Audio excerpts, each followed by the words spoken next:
सलाम सुना साईं, उम्मीद आफ़ियत सां हूंदो।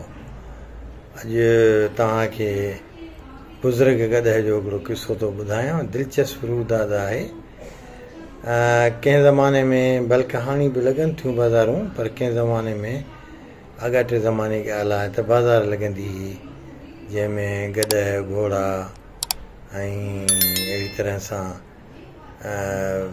मेहूं गऊं या अहिड़ा जानवर रखिबा हुआ ऐं विकिरो थींदा हुआ। बाहमी मशवरे सां अघ तय कंदा हुआ। अहिड़ी हिकिड़ी बाज़ार में हिकिड़ो दुबरो गदह, कमज़ोर गदह बीठो हो। सो उनजो मालिक वॾे वाके सां हुनजो अघु 50,000 हुन वक़्त में 50,000 तमामु वॾी रक़म हुई। त हैरानी पई माण्हुनि खे थिए, वेझो बि कोन पिया अचनि, तंहिं हूंदे बि 50,000 जो आवाज़ु ॿुधी काफ़ी अचे तमाशाई गॾु थिया। बाज़ार में बादशाह वक़्तु गश्त ते निकितल हुजे, बादशाह हुन सां गॾु वज़ीर बि हुजे। सो उन्हनि जे कननि ते बि आवाज़ु पियो अचे, वेझड़ा थिया ऐं पुछियूं हुन खां त बाबा एॾो तो कमज़ोर गदह जो अघु मुक़ररु कयो आहे, आख़िर हिन में कहिड़ी ख़ासियत आहे? मालिक चयो साईं, हिन ते जेको सवारी कंदो तंहिंखे मको ऐं मदीनो नज़र ईंदो। इहा जा ॻाल्हि ॿुधी मजमेत वरी थोरो अक़ीदत में वेझो थिया। बादशाह चयो जेकॾहिं मां चढ़ी ऐं मां पंहिंजो इहो तजुर्बो कयां, जेकॾहिं सची ॻाल्हि आहे त तोखे हिन खां वधीक मुआवज़ो मां ॾींदुसि। सो चई हा जी हुज़ूर अचो त उहो हिकिड़ी ट्रिक अॻे ई सोचियो वेठो।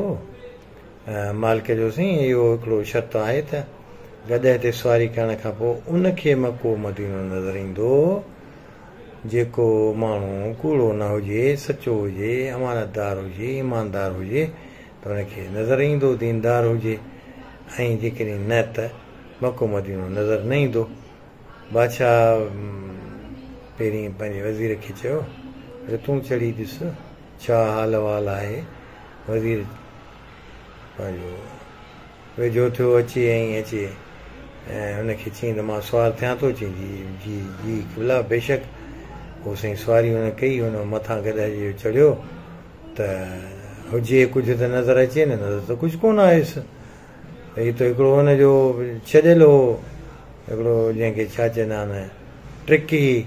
सो चई त साईं इहो सुभान अल्लाह, मको न सिर्फ़ु मको पर मदीने जी ज़ियारत पियो कयां, वॾा दीदार आहिनि, थधिड़ियूं हवाऊं पियूं लॻनि।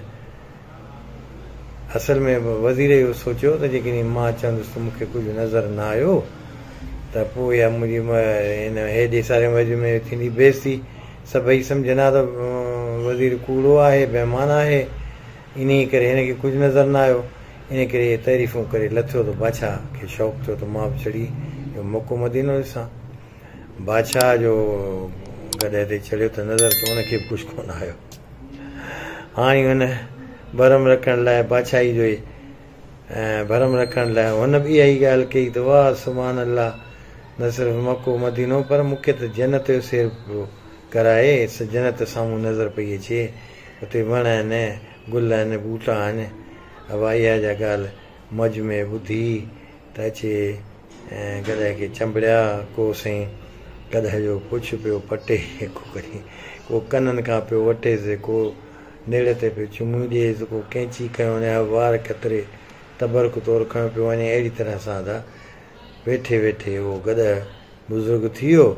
बुज़ुर्ग जो थी वियो त माण्हुनि अक़ीदे में पंहिंजो कंहिं मिठाई आंदी, कंहिं खीर आंदो, कंहिं मलाई आंदी, कंहिं अहिड़े क़िस्म जी चीज़ूं।